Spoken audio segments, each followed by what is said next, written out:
Shashank, if I could bring you in, we've talked about the hardiness of the Indian soldier. We've talked about, the fact that we actually had a 6:1 ratio, at the borders. And that is essentially, the internal resolve of the Indian army also that can be showcased because, yes, it is a victory diplomatically, but it is also a victory of the Indian soldier who's standing out there in, those sub-freezing temperatures, who's braving the cold and who has defended this country.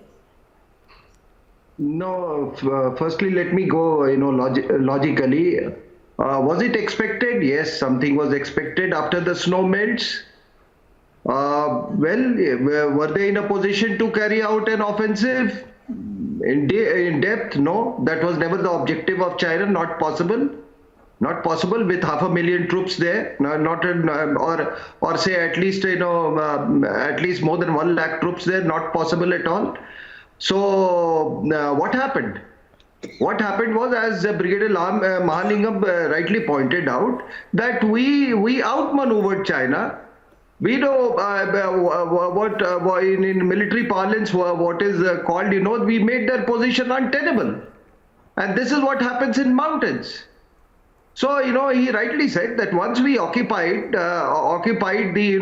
Kailash ranges, which dominates the, the finger area by observation and by fire, you become totally untenable.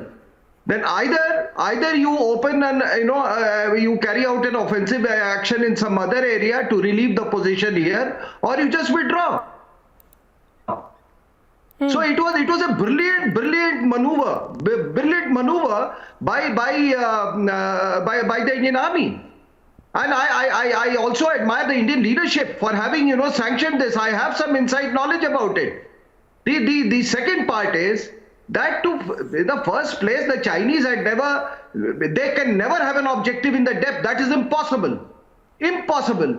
So it was only they wanted to send a geopolitical message and to gain some geopolitical brownie points. One was to desist you from building that road.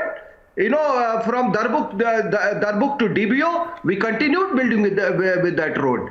Thus, the second thing is that geopolitically, also they wanted as some pressure point against you joining the Quads, the Asia-Pacific, the Indo-Pacific effort. And also, let me tell you, if you just military analysts must only look at the map and map only.